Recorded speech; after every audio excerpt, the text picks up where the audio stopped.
This week, a former Georgia Republican Lieutenant Governor Jeff Duncan announced that he was leaving the Republican Party and joining the Democrats. And in an op-ed in the Atlanta Journal-Constitution headlined "From Republican Lieutenant Governor to Democrat, Loving My Neighbor is Easier Now," Duncan writes in his piece that, I'm quoting now, "There's no date on a calendar or line in the sand that points to the exact moment in time my political heart changed, but it has.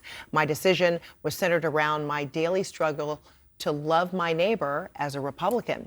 We're joined now by former Georgia Lieutenant Governor Jeff Duncan. Lieutenant Governor, great to see you. Great to be here.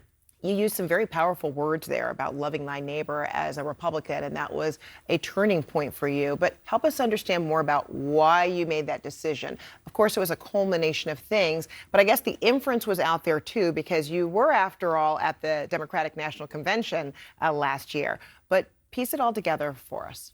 Yeah, this was a very personal letter that I wrote to Georgia, and now I've gotten to have that conversation with America. It's really spread, but it was how Jeff Duncan feels, and others may not feel that way. There's probably plenty of Republicans that love their neighbor, but I just found it difficult each and every day to wake up in a parallel track. One was to watch the Republican Party just go the direction it's gone, full of visceral and hatred, and they've traded the notion of solving problems for calling names.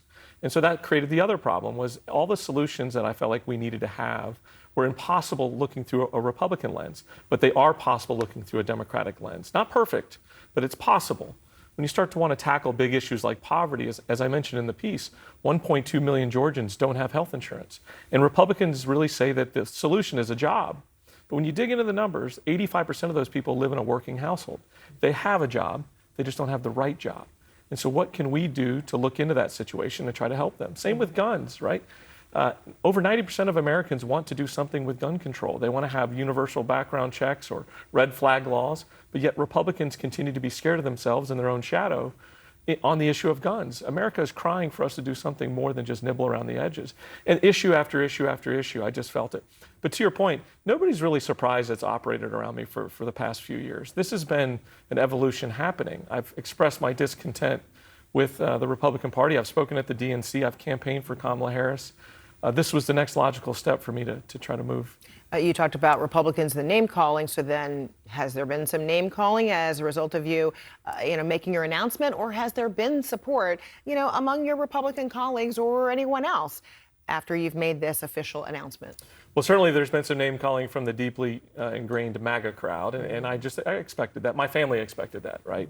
I'm raising a family. I've got 2 in college and 1 in high school, and my wife and I, deal with that. But I think an overwhelming majority of folks on the left, Democrats, independents, and even some folks on the right have been very appreciative. They've gone out of their way to send handwritten notes to the House, reach out on social media, make phone calls, text messages, encouraging us, and probably not perfectly aligned with all of my policies or the Democratic Party's policies, but they see this chance, this moment in time where we can finally get this right in America if we just try to find ways to avoid the fringes in how we elect leaders and how we set policy. You also write in your op-ed, my time in elected office has taught me the most effective way to love your neighbor on a mass scale is through prudent public policy. As a Republican Lieutenant Governor, you say, working with Democrats was essential in passing hate crime legislation, and you're really proud of that. So why is bipartisan partnership looking to be so hard these days, whether it's on the state or federal level? Yeah, I had a front row seat for nearly 10 years on the value of bipartisanship and the value of bipartisan votes on legislation.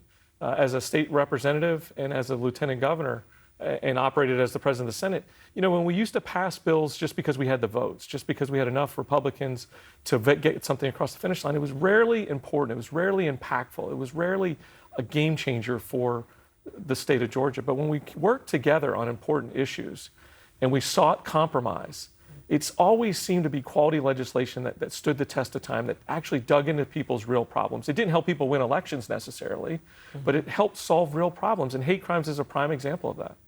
The opposite of bipartisanship is something that's happening in the Texas legislature right now. I mean, what do you think the fate of the Texas legislature is, as Democrats leave town to avoid a quorum in the special session focused mostly on redistricting to win 5 more Republican seats? Republicans in that state are doing this, at the urging of the President of the United States.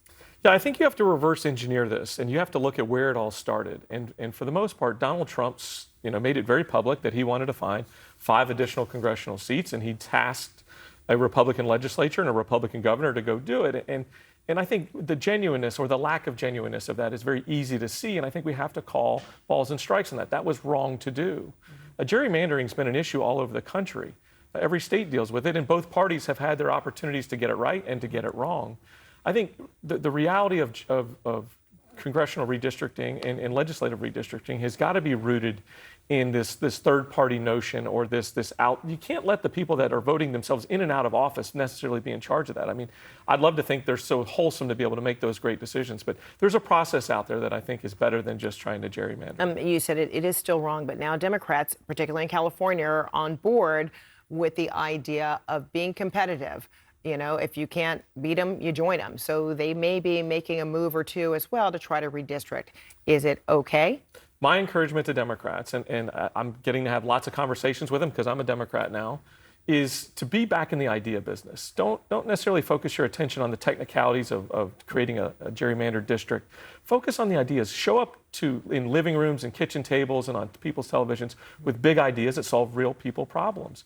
To me, that's the golden opportunity for Democrats around the country. I think as we come into this 26 cycle and then 28 again, I think Democrats have a golden opportunity to show up and to really solve real problems. Because look, beyond the synthetic economy that Donald Trump's created and all the ruckus and the friction, people don't like to operate their lives in this zone of friction. Are people going to see you on the ballot next year in the race for governor of Georgia? Well, we're certainly thinking about it as a family. It's a big decision to make. As I mentioned, we've got 2 kids in college and 1 in high school. We're considering it. It's been unbelievably humbling to get requests for folks to talk about this with us, and we're certainly considering. I think there's a vacuum of leadership in both parties for people that are willing to show up and do an honest day's work and be an honest umpire. And certainly, I think we've got a resume that shows that. When you decide, we hope you make that announcement right here. Thank you so much. All right, good to see you.